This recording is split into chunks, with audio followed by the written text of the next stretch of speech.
Welcome to Midlife Matters. I'm Marie, and each week I'm joined by my friends Julie and Mindy to talk about all the topics keeping women in the middle years up at night. Today we're talking about comparison and ways to keep our inner critic a little more quiet.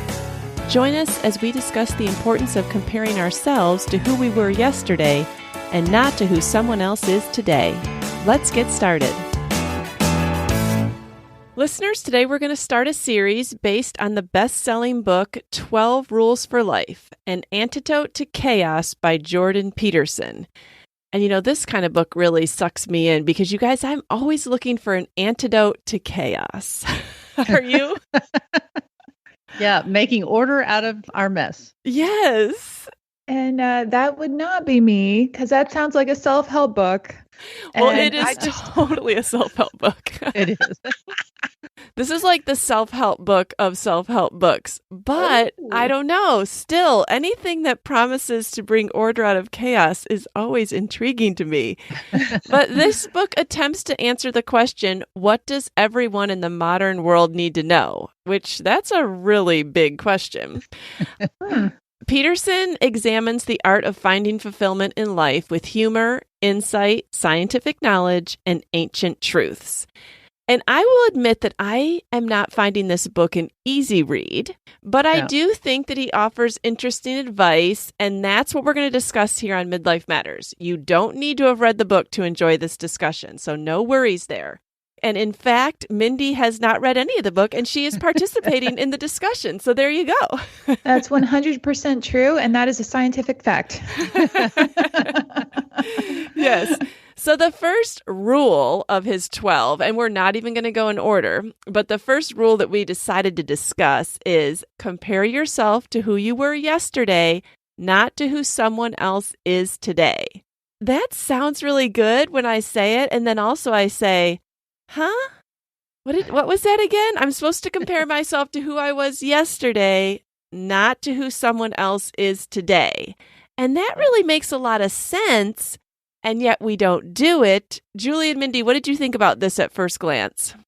Well, it's interesting because just this week, I've had two people tell me they've used the language, I'm a failure, about themselves, or I just can't do this like so-and-so. They compared to somebody else. I mean, just this week. So I think it's a pretty common problem. And I know I have the tendency to compare my worst self to everybody else's best self. Yes. Mm-hmm. And especially because of social media, because everybody just puts out what they want people to see, Mm-hmm. But I think the fact that he says we should compare ourselves to something means some comparison is good. Obviously, we just have to be careful what we're comparing ourselves to. If we can't make things better, then why would we ever do anything? Right. Right. Well, kind of like you, Marie, my first response was like, huh? But then the more I thought about it, I remember just through the years that I was trying to become healthy and really making active decisions, I had to retrain my brain. I had to retrain my thought processes. And that was just part of the process of losing weight, was learning to talk to myself differently. Because I think that comparing yourself to someone else who has maybe even had a hard road that you don't even know about, you just see them winning.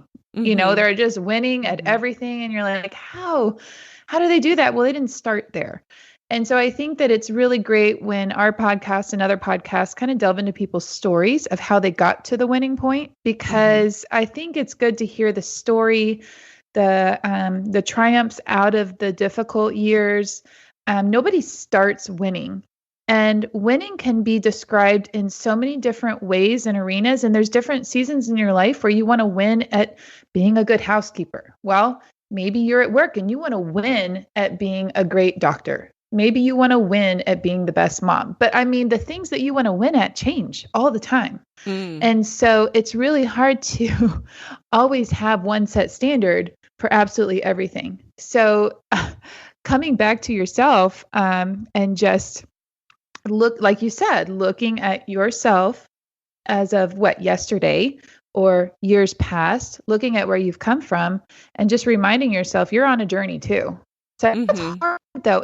you see how long it took me to say? Like, our thoughts have such a process to try to get to be okay with who you are again every day. Mm-hmm. Yeah. And something else you said is we can't really expect to win at everything all the time. It changes what we want to be good at and what we need to be good at. But he says, if you're winning at everything, maybe you're not doing anything new or challenging. And that's a good point. Mm-hmm. Yeah. And also, like you said, Mindy, our priorities change. Things I cared about winning at 10 years ago, I don't care about that anymore. Like, it doesn't interest me. Right. Exactly. It's a different hill to climb. Yeah. And you don't start out at the top. You got to climb up it. Right. Right. Yep. Well, one of the hurdles to learning to compare present day self to our past self is and I put this in all caps in my notes, the internal critic. And that is a nasty guy in my mind. Mm-hmm. It's the little voice that is so difficult to quell, and it knows all about us and our inadequacies. And I do think the internal critic is stronger in some people than others. At least I think it must be, because a lot of people say, oh, you're so hard on yourself. But then I think, well, maybe my inner critic is harder. But how strong would you say your own internal critic is? Mindy, why don't you let us know how strong you think yours is? I have been fighting my internal critic for some time now. Okay. And of course, that is different areas of my life. When I went through my journey of becoming healthy, all the processes also of moving, I have learned one very valuable critical lesson in life, and it's not about failing, it's about recovering. So the fact is, you will fail at everything at some point, and it's how you respond that matters. Again, that was retraining my thought processes, the way I talk to myself. That internal critic, I constantly have to beat back. It wants to rear its ugly head. Though I think sometimes it's good. Like, it's kind of saying, like, warning, warning. Yeah, I mean, we do have it for a reason. Yeah, maybe it's giving me a heads up about something that I need to pay attention to. But as for going down the deep, dark spiral into shame and depression, I cut it off a lot faster than I used to. Well, good for you. That's really good. Yeah. Julie, how about you? How strong do you think your own internal critic is? Well, to quote Yoda, the internal critic is strong with this one. I know it because people that are close to me and care about me are always saying, don't be so hard on yourself, Julie. Give yourself some grace, Julie. So it must be that's, I express that inner critic a lot. I think I just put too much stock in my own thoughts. I tend to believe them as facts. And I just read somewhere else this week that we often tell ourselves things that we don't really believe. Like we would never tell someone else those things or expect those things out of someone else or want them to believe that about themselves, but we'll do it to ourselves. Yeah, I hear that a lot too, Marie. Don't be so hard on yourself. And what they don't realize is I'm really only sharing probably 25% of how critical I am in my own mind towards what just happened or what I just did. And they're even telling me to give grace about that. So I know my internal critic is strong. I don't really like to be alone too long with my internal critic. No, my journal gets all my ugly thoughts, and because you have to give them to someone something. Like they have to come out, or that's just my stomach hurts if I'm keeping all that stuffed inside. That's true. So it's not that I'm not aware. I'm very aware. I'm just trying to pour it out like as fast as I possibly can. And that's a healthy thing to do for sure. Yeah. Well, I thought this was so interesting. The way the chapter on this rule starts out, Peterson says it was easier for people to be good at something when more of us lived in small, rural communities. Someone could be homecoming queen, someone else could be spelling bee champ, math whiz, basketball star. Maybe there were 2 mechanics and a couple excellent teachers.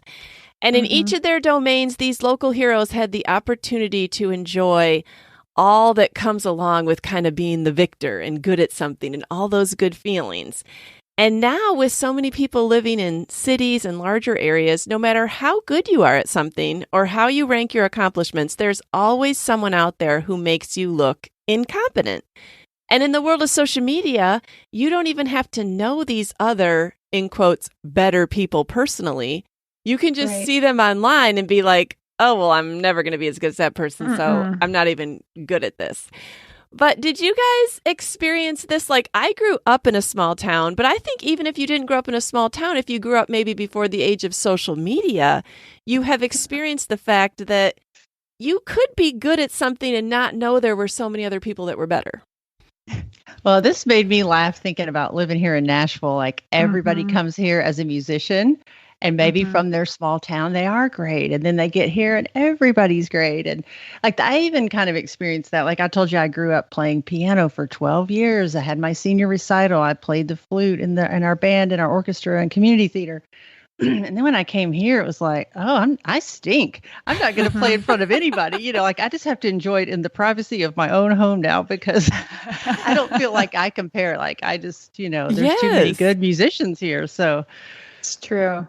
Yeah. Yeah. I grew up in a really small town and you could be anything at the high school for girls except basketball. You did have to try out for that. But anything else, they would just teach you to play tennis. For cheerleading, you had to be able to do a cartwheel when I made the team. Like there just really wasn't that much. You know what I'm saying? Like you could do or be pretty much anything you wanted. And my dad will still say to this day how, oh, Marie went to counties in tennis and oh, Marie was a really good tennis player. You guys, I cringe when he says that. I mean, I'm glad that he's proud of me, but I now live in an area where like, if you haven't played tennis since you were 3, don't even try out for the school team. Like these are real tennis players, but yet I went to counties in my little area and thought I was doing awesome because there wasn't anyone else to compare myself to. Right. That is such a beautiful, blissful kind of life, though, isn't it? Yes. I mean, the day we become aware that we were not the best, I mean, that's just sad. And I know that I grew up as a military brat, so had to overcome my awkwardness and shyness and got to where I would try out for pretty much anything. And thankfully, it was still in the times that you could still make stuff. You guys know what I mean. Right. Well, I don't know what happened between that period of time and when I had children, but everything changed, as you guys know. And it was that way everywhere we have lived. It has been that way because we've always been in larger cities until now. Okay. So now I'm in a smaller town. We're an hour south of Atlanta. And my son was just playing with some boys in the neighborhood that they met yesterday. And Nathan told me, he said, hey, Mom, I was told that if I wanted to play football, I could pretty much tell the coach which position I wanted to be. And he would make sure I got play time and got to learn it and stuff. And I was like, what? Wow. I mean, I know that they like go to state. LaGrange happens to be really good at football.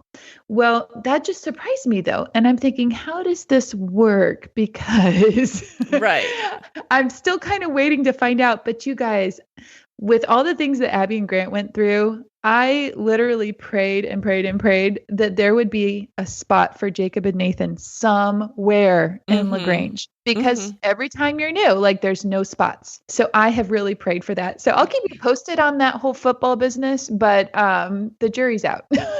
Yeah. But it's no wonder, with having these experiences in life where in the bosom of your family, you get built up and people say, oh, you're good, you're great. Or maybe you're from a small town or in your little area. And then, we find out, oh, we're not quite as great as we thought we were. And it's no wonder our inner critic has a field day pointing out all our flaws and our faults and our failures. And, he points out, too, that like very few people are at the top. Like that is the minority. Like they kind of, the few people are at the top seem to always be the ones at the top. And I know my husband mentioned this when he was in med school. You think about who applies to medical school. They're kind of the top of their class all over the country. So you have all these top students that are used to being number one. Well, in a class of 200, somebody has to be 199 and 200. And that's hard to accept sometimes. It is. I feel like you can't all be number one. No, you can't. And it's like you have to have the perfect balance of confidence and humility. Like you have to have confidence, but enough humility to say, yeah, not the best. But you know what? I do a pretty good job. Yeah. And I might be Or good I'm doing my enough best. for what Yeah. I need to be doing, Mhm. That's right. Yeah. That's right. Well, let's talk about the advice that Peterson gives for quieting the inner critic, because I think we really do all want to have a healthy approach to that inner critic. As we said, we do need it. It serves some value. But if we never look at it with an examining eye, we're going to just be in the dumps, like you said, of depression and spiraling down, Mindy, because the inner critic is a hard taskmaster. But he says that first we need to look at the words success and failure. And he says those are just too black and white. The words imply no alternative, no middle ground, and we all know there's a lot of middle ground. And how have these words messed with your mind? Because I know that I have very black and white thinking on like definitions of things. And so if you didn't succeed, you failed. But that's not necessarily true. Well, and I think failing is okay to say, but that doesn't mean you're a failure. I think there's a difference there too. Right. I know I don't tend to recognize improvement as success. Right. And that really should be considered success. If you're improving, if you're growing, if you're maturing and changing, and not just focused on that goal or that outcome. I know I don't ever want to give myself time to learn things and practice, put in that work and go through the mistakes that are part of learning something, and improving. And this is just another music example, but when I was playing the piano, I could sight read pretty good. And that means like put the music up in front of you. I could kind of make my way through it. And then I would kind of be happy with that. Like I didn't want to put in the work to go hard, to work harder and perfect it. And then you're just kind of mediocre. And then it's easy to look around and say, well, I don't play as well as so-and-so, and it's like, well, you have to look at, that's another reason, another danger of comparing yourself to someone else is you're just looking at that final product and not, like you said, Mindy, what it took for them to get there. How hard are they working to get there? You don't see all that. Or plus, Julie, you could say, hey, it's good enough that I sight read. There's people that can't sight read. I also took piano lessons for a lot of years, and I never could get to the point where I could just take any old piece of music, put it down, and play it. So you could compare yourself to me, Julie, or other people like me and say, well, hey, at least I can sight read. But we tend to compare ourselves to somebody who's doing, when in quotes, better. Like I said earlier, my worst to your best. Yeah. Well, and Julia, like what you said, like I feel like I'm a happily mediocre person with a lot of things. And there's a lot of things that I'm like, that's not me, and we've all said that on the podcast at different times. I know like I'm not going to be the best cook. Like I'm okay with that. It's because I don't really care about it. I mean, but the things that I care about, those are the things I judge myself more harshly on. Right. And he does address that, like you said, there's more than one game to succeed or fail at. So, we play so many roles and we have different personalities and different bents and things that we're attracted to. And so you cannot win at every game. You kind of have to pick the things that you want to win at, and the other things you can just be good enough at, or maybe you're terrible at them and you just get someone else to do them, or hire them out, or, Right. Well, back to that whole like success and failure not being so black and white. And I know that's something that has come maybe with age. I don't know if that's something that has, for other women that they would say that. But again, just to make it relatable to our listeners, in my health journey, that was one of the things that I would simply looking at a day. And I think it's so easy when you're trying to be health conscious to say, I'm not going to eat any sugar, I'm not going to eat any carbs, and I'm going to exercise for an hour a day. And that is success. Well, if you're going from couch potato, snacking all the time, and then you draw this hard line right away, right? Cold turkey.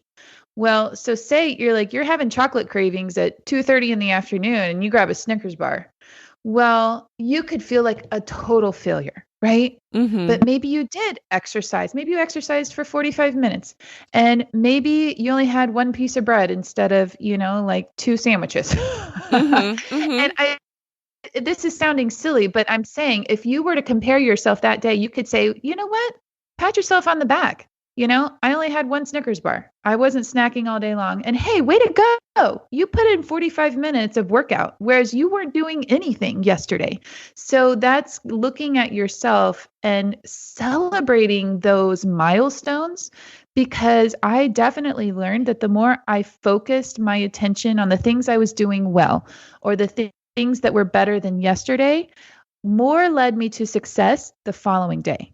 If I were to beat myself up all day long about the one Snickers bar, even though it was better than yesterday, but I'm focusing on that, oh, you made a mistake. I can't believe you did that. Like, you're never going to get healthy.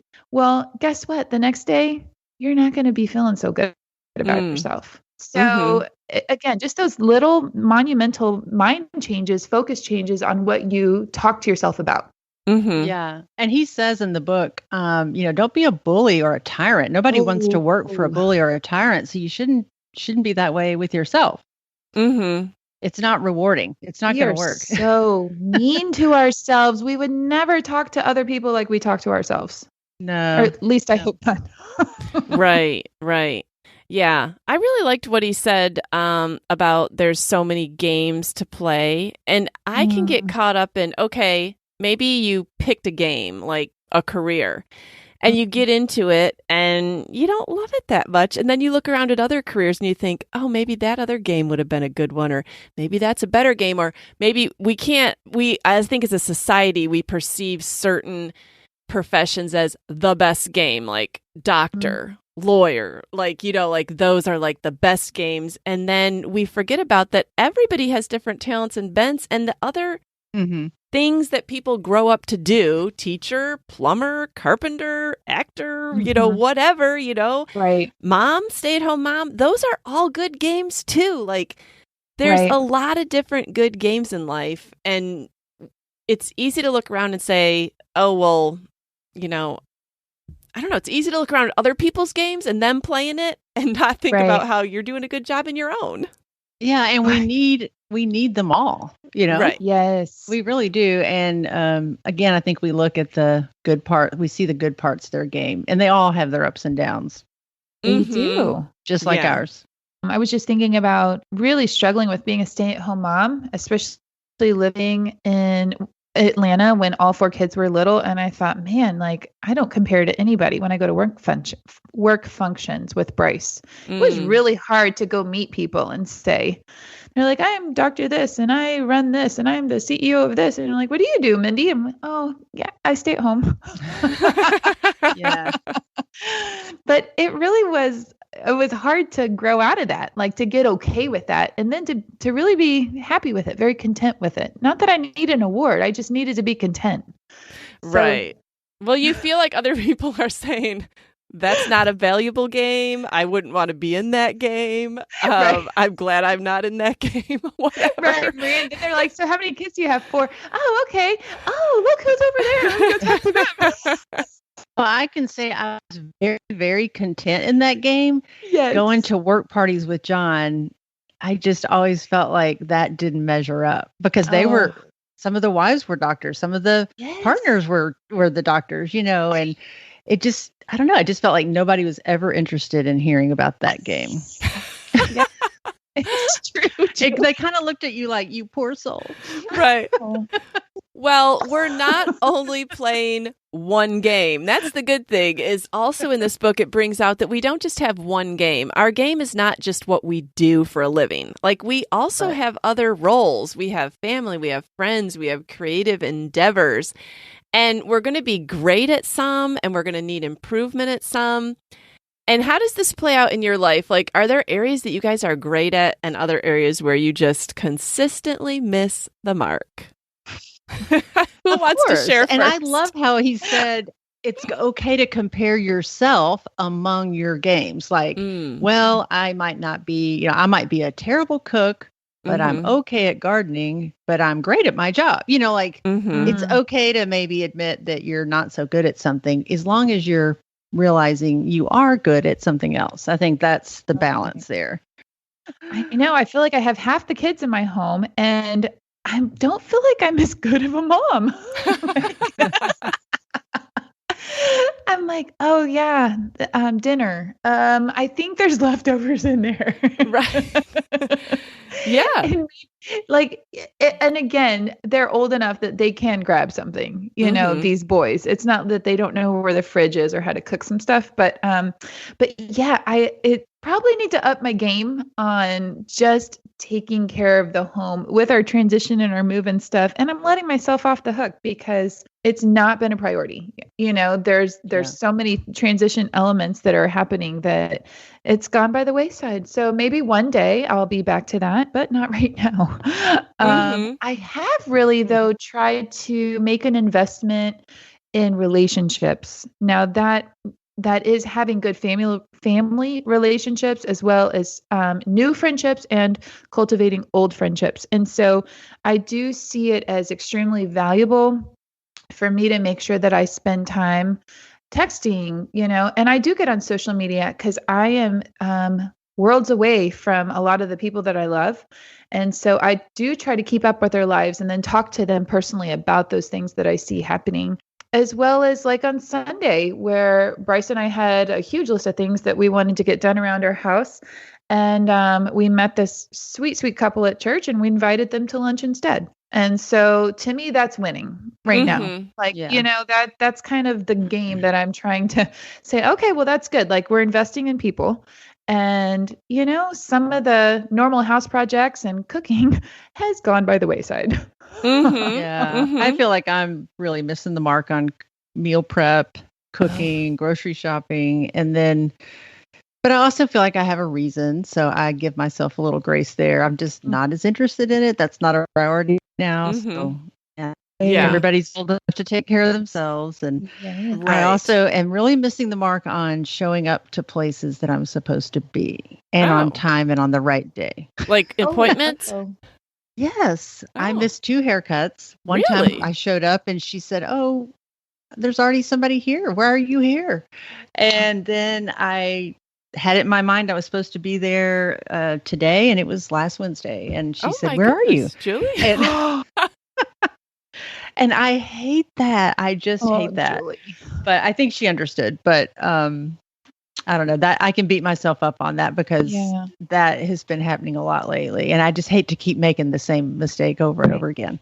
Yeah. So. Don't you love, though, that when you are faced with your own failure, how it builds compassion for other people that fail the same way against you? Because they do it. And then it is so easy. If you feel like you don't fail, it's so easy to hold people to this unreasonable standard, and to have no grace. But when you have come face to face with your own failures and things like that, things like normal everyday stuff, and you're like, you know what, you can forgive people just a little bit faster because you know exactly where they're at. Right. Well, I think listening to all of us, it seems like, and maybe this is an age thing, but I kind of feel like you do, Mindy and Julie, like I am not as good with keeping up with the house as I was when I had 5 kids at home. Like I'm just not as good, but I feel like I'm really good at touch points with all the personal relationships. Like there's a lot of people for me to check in with and know how they're doing, like as far as even just my kids and my grandchild and my husband, and like there's a lot of people to feel like you have invested in and you know where they are emotionally and mentally, and that takes time. And I feel like a lot of times we don't give ourselves grace and say like that's work too. You can't just go up to a teenager and say, "Hey, how you doing?" A lot of times you've got to build up to that. You might have had to go to lunch. You might have had to go for a walk. You might have had to sit down and watch a TV show. You might have had to be available for a couple hours. Like it's not let me just check this off my list, 5 minutes. That's not how checking in with people works. Right. And that's where you can say, housekeeping's on the back burner, but I'm doing well at this, right. The important thing. So yeah. Okay, well, let's talk about another thing that we can do to silence the inner critic. And I feel like Julie and Mindy, you guys bring this up a lot, and you're good at doing it. But another way to silence the inner critic is to Think about whether you're overrating what you don't have and undervaluing what you do have. And basically take the time to be grateful. And this is going to protect you from the dangers of victimhood and resentment. And I hear people say be grateful, but hearing him say that this protects you from resentment or victimhood was like a real, like, tangible reason to be grateful. Yeah. Yeah. This really hit home with me this year with John's cancer diagnosis. We really do appreciate what we have every day and are much less focused on what we don't have. In fact, some of the things that I thought were important really kind of seem silly now. I mean, not everything, but some things. And I liked, like you said, Marie, what he said, that it can protect you from the dangers of victimhood and resentment. And I thought, how does it do that? I just kind of tried to think through that. And he said, like if you feel like the gap between what you want or where you want to be and where you are is just so big, you just have no motivation to try, and you just kind of feel like a victim, like you kind of feel hopeless. And I think focusing on what you do have and where you are and how you've grown and matured or whatever, being grateful for that is how that is prevented, because it really can turn into resentment. I mean, I've experienced that. Yeah. And not everybody gets everything. And I don't even know if I'll include this in the final edit, but here's something that I often think about, and it's an analogy to people's looks. Okay. Women, like a lot of times we might look at like a supermodel, but in real life, women, maybe somebody has awesome hair, but they don't like that their stomach is a little heavy. Or maybe somebody has great legs, but their hair's too thin. Or like in real life, very few people have the whole package. And that includes life. Like maybe you love your job, but your marriage is struggling. Or your marriage is awesome, but you hate your job. Or your kids are doing fantastic, but your parents have passed away. Like there's not points and things but there's like not everybody has everything. Does that make any sense?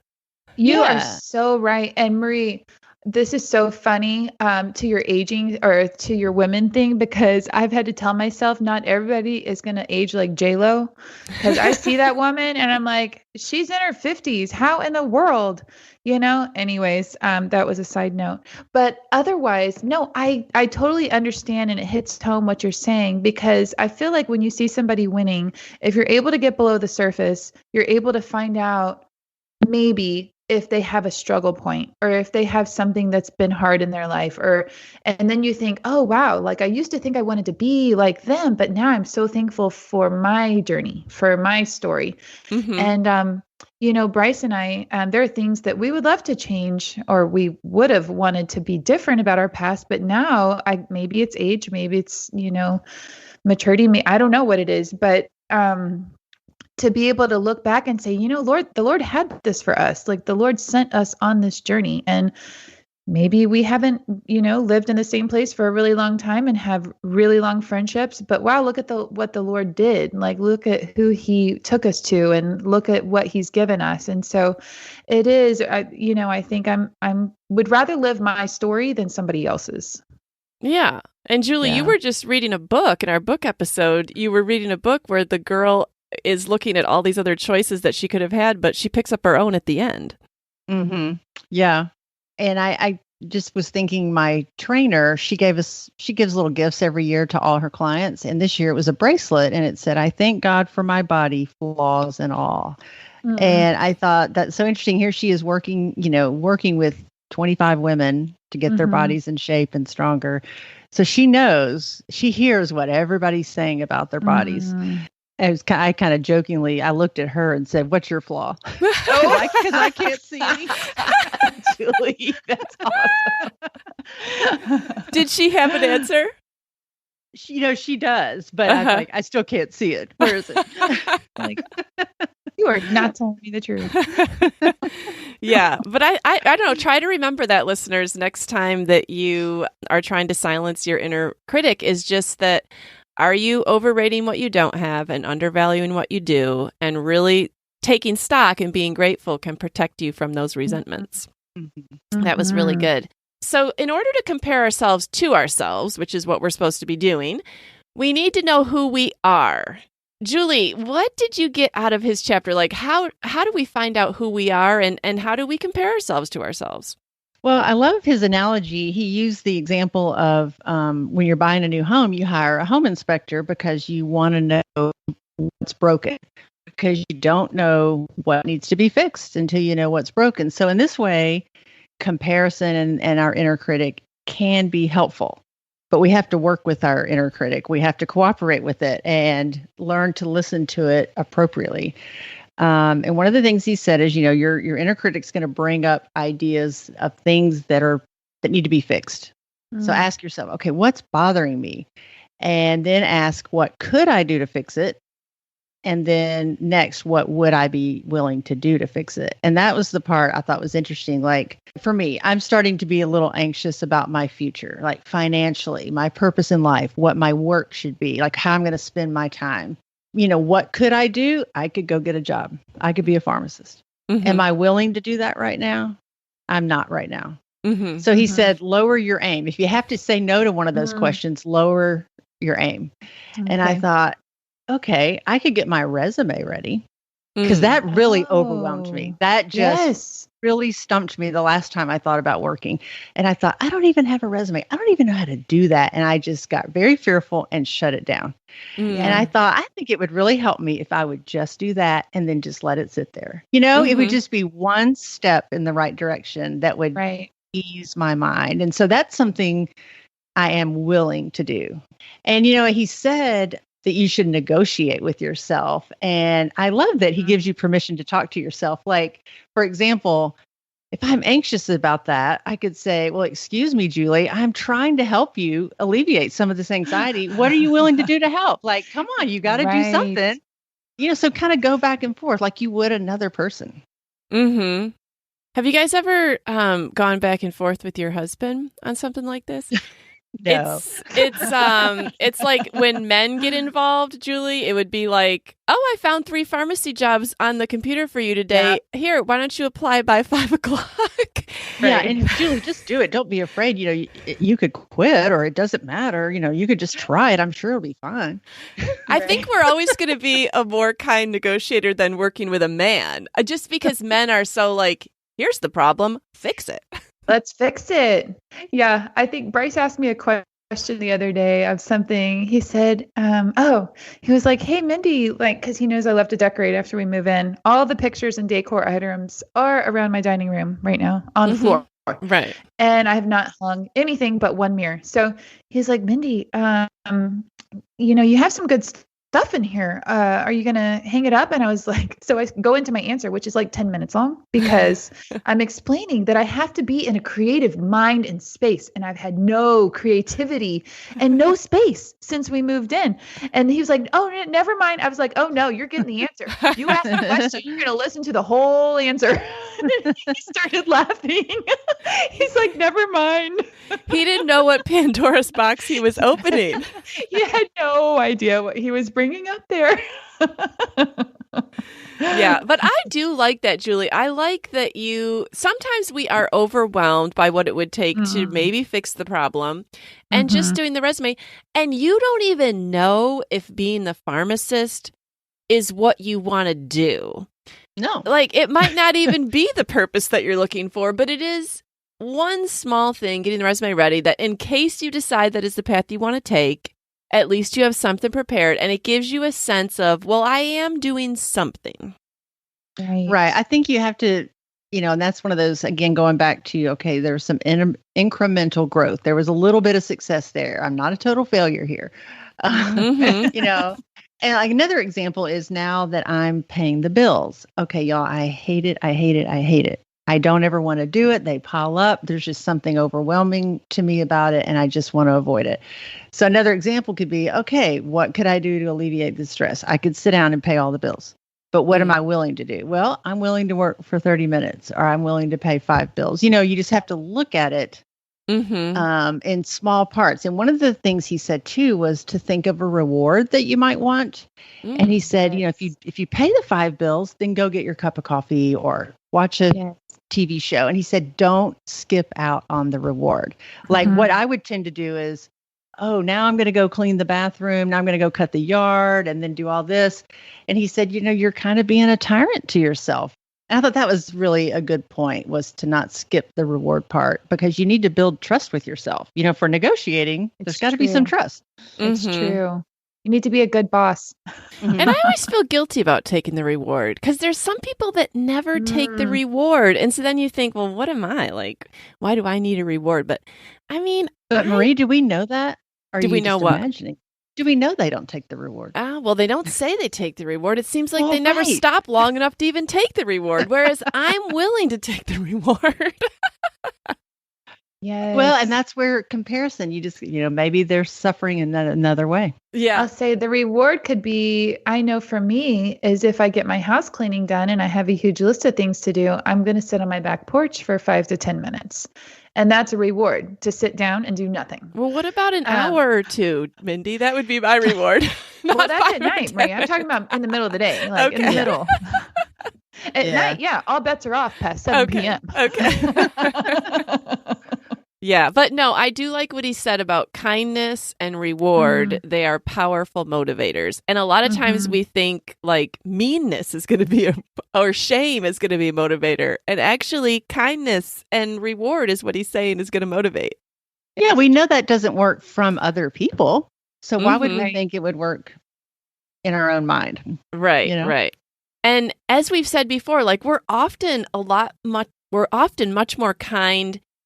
Like we tell other people to be kinder to themselves. Like if they come and say, oh, I messed up, or, oh, I really failed in this area, or I'm feeling bad about this. We're like so gracious, and we're like, oh, cut yourself some slack. And I failed in that area too. And it's all going to turn out fine. But to ourselves, we'll just not give ourselves so much grace. And we sometimes beat ourselves up mercilessly. Just today, I told you I was talking with a friend who was kind of doing that. And after, kind of prepping for this podcast, I said, hey, don't talk to yourself in a way that you will never let me talk about myself in that same way. Because she always corrects me if I'm being too hard on myself or feeling like a failure, and she was kind of doing the same thing. So I said, hey, don't do that. You would never let me do that. I know I've told my kids, my adult children specifically, that I wish I could save you from that. I wish I could save you from the battle in your mind over certain things, like to let go a little bit quicker, to forgive yourself a little bit faster, to know that there's going to be a tomorrow. That sounds like a country song. Oh, maybe songwriting's in your future, Mindy. Now, Julie, how would you know if it's a country song? I don't know. It just kind of had that ring to it. Country listener. No, I do love country. Or I've also heard people say to like their kids, like, don't talk about someone I love so much that way or something. We don't like it when we love someone and then we hear them just beating themselves up. Oh, I've told that to Bryce before. I have said, don't talk about my husband like that. I love this guy. He's amazing. Like, stop. Yeah. Well, in the book, sometimes it says that it's necessary to let go of things during an uphill journey. Maybe something you want is blinding you to something else that could be. And so that's kind of hard to understand. But Julie, you said that that really struck you, like to learn to habitually ask, what could I do that I would do to make life a little bit better? But you're not dictating to yourself what better must be. Well, that was the big takeaway for me, is that you're not allowed to dictate to yourself what the better must be. Because I think we get fixated on like, my life would be better if, and you have, everybody has their thing. And if you are so focused on that and you're holding on so tightly to that, then you can't see any other way. You have this very narrow pursuit.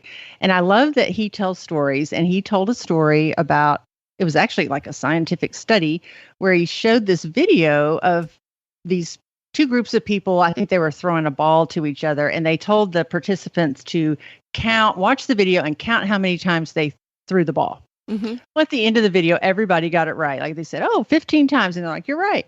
And then he said, well, how many of you saw the ape walk through the background of the video? And nobody saw the ape because they were so focused on counting the ball, And I thought that is so true because if, he says you see what you're looking at, what you want to see, and that maybe when you let go of that desire and you're just open to better, no matter what that better is, like we don't necessarily know what the better is.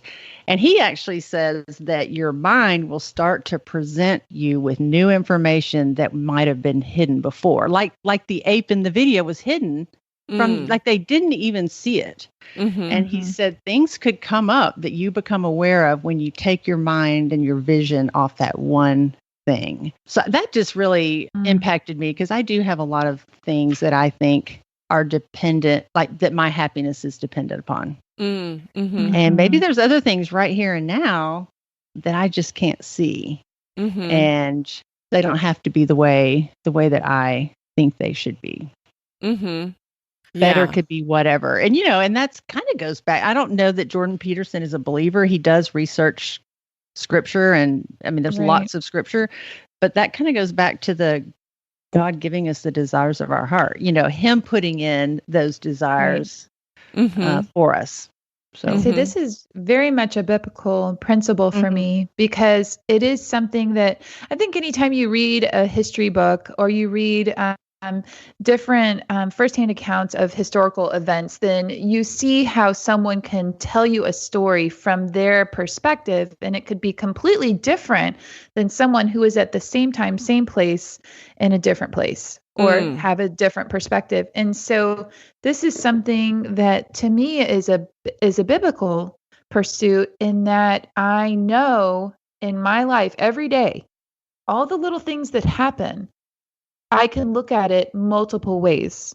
And so I'm not telling anyone that I am good at this, but I am aware that I do pray for the Lord to give me his eyes to see, because it's amazing that I remember living in Nashville one time, 4 little kids. I felt like I was in the van for a good hour and a half to 3 hours every day, driving people places and traffic, stoplights, people, horns, school traffic, school buses. And I remember sitting at a stoplight one time, and it was on kind of a vista. I was on a hill, and I looked up, and all you could see is sky and clouds, and it was so beautiful. And I was like, wow, like immediately my body had this calm wash over it. And I looked back down, and I saw all the traffic and all the people and all the stuff. And I was like, Lord, help me look up.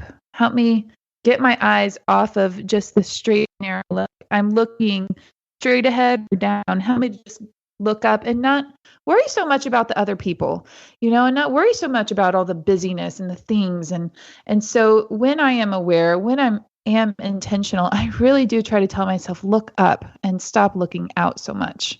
That's good advice. Definitely. I think it ties in with what he's saying is basically, he's telling us to look at ourselves and compare ourselves to ourselves, but sometimes we do just need to get our eyes off ourselves. And, so there can be a happy medium. Like at the end of this chapter, we don't want to just be so self-focused that we don't see that there's a bigger picture and that God might have a bigger plan for us. And, we need both. We need both. But I liked this idea of comparing ourselves to ourselves rather than to other people, because it is encouraging to see our growth through the years, or to see how we've changed or what we've improved at, or to look at how we were in our 20s to how we were in our 30s to how we were in our 40s. Like we are changing, and it's a good exercise. So listeners, even if you haven't read the book, maybe just take the principles that we've talked about here today and take a look at how you've grown over the years, what really appeals to you, what kind of person you are, what games you're good at, what games you're not. There's so much here. So maybe how you measure success in your life now versus how you used to. Yes, that always usually changes with age, Oh, yeah. Yeah. And Julie, you had a great quote that you really like from the book. It was, "To journey happily may well be better than to arrive successfully."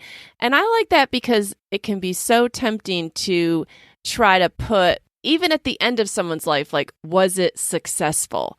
Well, you know what? Maybe it wasn't successful in the eyes of the world. Maybe they didn't make $1 million a year and have 3 boats and 2 extra houses and whatever. But were they happy? Were they enjoying their family? Were they enjoying where God put them? Were they enjoying the work that God had given them? That is success. Right. And I think he used that quote in a little story. It said, "A man on a sinking ship can be happy to be climbing in a lifeboat." That's a tragic, scary situation, but at that moment, he's happy to be saved on that lifeboat. So it's all about the journey, the process, not just the end goal. Yeah. Well, yay. I look forward to talking about more of Jordan Peterson's 12 Rules for Life. Yes. This wasn't I so feel bad. like I'm in college. This book is very difficult to read. Like he really uses he pulls from psychology, sociology, philosophy, ancient texts, but he pulls it all together and he layers it. And I'm like, get to the point. But when he does get to the point, you realize he needed to build his case, Yeah. Well, Julie, I appreciate that you're going ahead of me and reading it and giving me some great notes to really glean from. So I don't have to read the book because I really enjoy your notes. Julie's great at Cliff Notes. What is 12 Rules for Life, the dummy edition? All right. Well, before we go, let's go into I'm a Fan. Mindy, what are you a fan of this week? Well, this is going to sound really silly, but this was just one way that I felt like I was living life more to the full. And that was after the wedding and after moving, I went to go get my nails done. And I had wedding nails. So they were very, like classy. Sure. And so down here, I feel like I'm living in a more tropical environment. So my I'm a Fan today is crazy colored nails. I have like this, I don't know if y'all can see. Oh, I can see. It's like kind of a mango color. It's like a coral, bright coral. Mm-hmm. And these crazy color nails just make me happy because they're kind of silly. They don't really match me.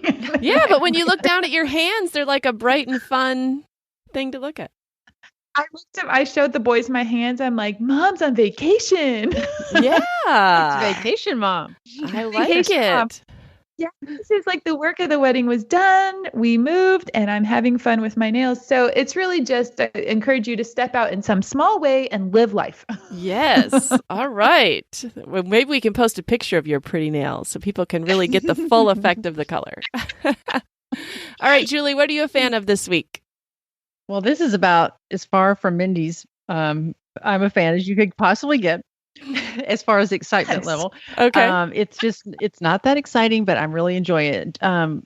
We ordered a new garden hose because we had an old vinyl hose that was ripped. I had run over the little connectors, so they were, all bent. You couldn't even undo the hose. Mm-hmm. And it was on one of those giant reels, that you have to roll up that never rolls back up. Mm-hmm. Yep. And it was plastic, so it was just really hard. I never wanted to use it. So John ordered this hose, and it's metal.